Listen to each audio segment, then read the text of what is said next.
rencana aksi KSPI dan Partai Buruh akan dilakukan pada tanggal 20 Maret 2025 di kantor Kementerian Tenaga Kerja.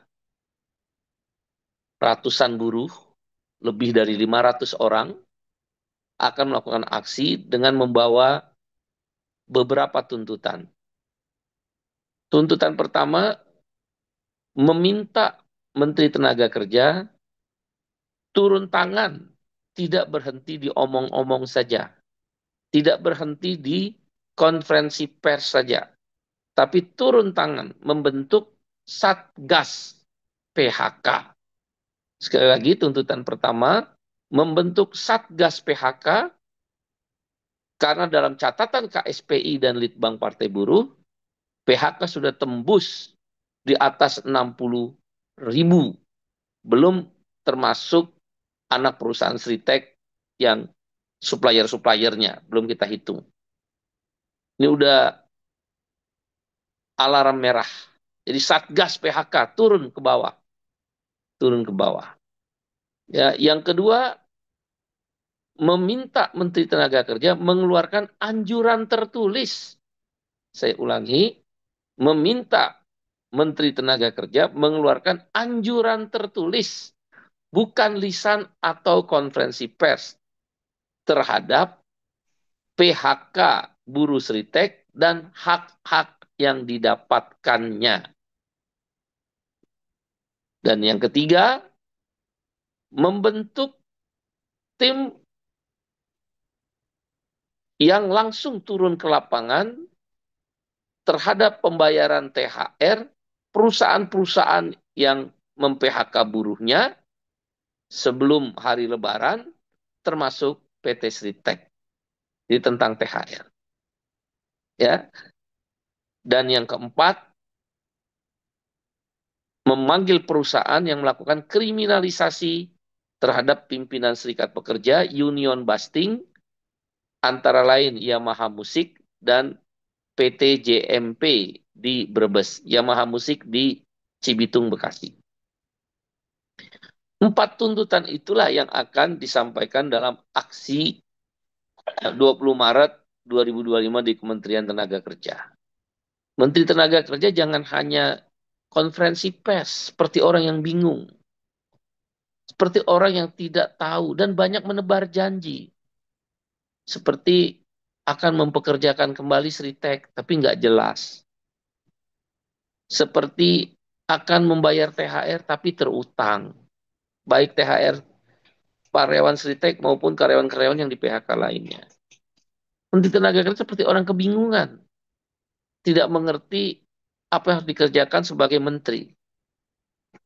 Ya, jangan terlalu banyak mengumbar janji dan jangan terlalu banyak bicara, baik Menteri Tenaga Kerja maupun Wakil Menteri Tenaga Kerja. Nah, aksi besok ini pada tanggal 20 Maret, ya maksudnya tanggal 20 Maret 2025, 4 tuntutan itu yang akan disampaikan. Sekali lagi, Satgas PHK, yang kedua adalah keluarkan anjuran tertulis untuk PHK Sritek, tertulis, termasuk hak-hak Sritek apa saja. Yang ketiga adalah tentang pembayaran THR bagi para buruh, H-7 paling lambat. Dan yang keempat, menghentikan kriminalisasi union busting pimpinan serikat buruh di Yamaha, Musik, Bekasi, dan JMP di Brebes. Ya.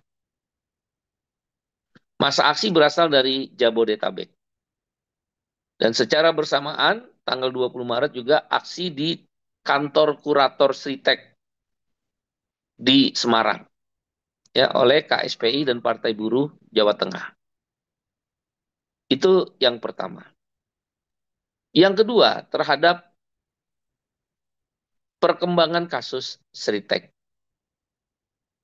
KSPI dan Partai Buruh telah mendirikan posko advokasi hukum terhadap PHK buruh Sritek yang letaknya persis di depan pabrik PT Sritek di Sukoharjo, Jawa Tengah. Posko ini berdiri dari hari Senin tanggal 10 Maret sampai 1 bulan ke depan. Dari posko advokasi hukum buruh Sritek ini terbukti bahwa sikap KSPI dan Partai Buruh yang menyatakan PHK buruh Sritek adalah tidak sah atau ilegal terkonfirmasi dari laporan pengaduan buruh Sritek itu. Jadi di posko Sukoharjo di depan pabrik Sritek sudah 30 orang lebih. 30 orang lebih buruh Sritek mengadu. Dan terkonfirmasi bahwa PHK buruh Sritek puluhan ribu orang tersebut adalah tidak sah atau ilegal.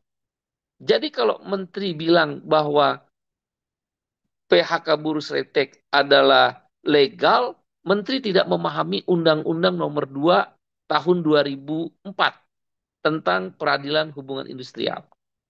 Dan Menteri Tenaga Kerja tidak memahami keputusan MK Nomor 68 Tahun 2024. Apa itu PHK yang tidak sah atau PHK yang ilegal? Yaitu PHK yang sepihak. Dari laporan yang masuk ke pengaduan posko advokasi hukum KSPI dan Partai Buruh di Sukoharjo, Jawa Tengah, terbukti itu PHK sepihak. Buruh suruh daftar menerima PHK, itu PHK sepihak namanya. Nggak ada perundingan. PHK yang sepihak menurut Undang-Undang Ketenagakerjaan, menurut Undang-Undang Pengadilan Hubungan Industrial PHI nomor 2 tahun 2004, kalau Undang-Undang Ketenagakerjaan nomor 13 tahun 2003, dan keputusan MK nomor 68 tahun 2024, itu harus perundingan. Dan perundingan itu harus tertulis. Ada risalahnya. Nah, ini tidak ada. Semua buruh yang melapor dari Sritek itu menyatakan tidak ada. Mereka tidak tahu. Mereka belum pernah baca. Tidak tahu. Dan tidak mengetahui sama sekali hasil perundingan bipartit. Berarti batal demi hukum, sepihak. Begitu pula, mereka tidak mendapatkan anjuran tertulis secara tripartit. Baik dari Dinas Tenaga Kerja Kabupaten Sukoharjo maupun dari Menteri Tenaga Kerja. Tidak ada anjuran tertulis. Itu mereka laporkan. Dan dalam laporan tersebut, semua pelapor buruh Sritek yang datang ke posko advokasi hukum KSPI dan Partai Buruh di Sukoharjo depan pabrik Sritek, semua mengatakan tidak ada tertulis untuk wajib membayar pesangon. Nggak ada. Mereka nggak dapat. Semua buruh nggak dapat. Setidak-tidaknya yang dilaporkan oleh 30 orang ini. Jadi satu, tidak ada ditemukan kesepakatan tertulis bipartit. Berarti PHK batal demi hukum. Tidak sah. Tidak ada anjuran tertulis. Nah, dalam Undang-Undang Ketenagakerjaan nomor 13 2003, Undang-Undang PHI nomor 2 tahun 2004, dan keputusan MK nomor 68 tahun 2024, wajib ada anjuran tertulis. Semua 30 orangnya menyatakan tidak ada. Yang ada konferensi pers menteri dan dikumpulkan oleh pimpinan perusahaan dan menteri. Itu bukan mekanisme. Itu omong-omong namanya.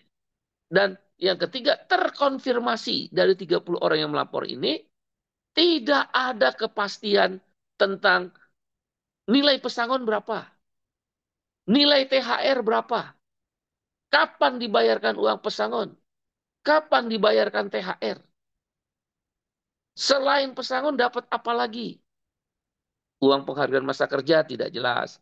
Uang penggantian hak 15% tidak jelas. Uang penggantian cuti tidak jelas. THR tidak jelas. Surat pengalaman kerja juga tidak ada. Terkonfirmasi semua dari laporan ini. Ya, perkembangan terakhir. Jadi PHK buruh Sritek adalah tidak sah atau ilegal. Mudah-mudahan Bapak Presiden Prabowo mendengar ini. Silakan kawan-kawan media membantu kami menyampaikan kepada Bapak Presiden Prabowo, PHK PT Sritek bisa dipastikan tidak sah atau ilegal berdasarkan laporan 30 orang. Kami punya laporannya. Tanda tangan, ID card-nya ada. Apa ciri-ciri tidak sah tadi? Tidak ada kesepakatan bipartit, mereka nggak tahu. Tidak ada anjuran tertulis dari Menaker maupun Disnaker, mereka tidak tahu. Ya, hak-hak yang harusnya didapat, mereka juga tidak tahu, tidak ada dalam bentuk tertulis. Jadi ini ilegal, tidak sah. Kenapa? Karena PHK sepihak. Apa sepihak? Pilot. PHK yang sepihak kata keputusan MK nomor 68 2024 batal demi hukum.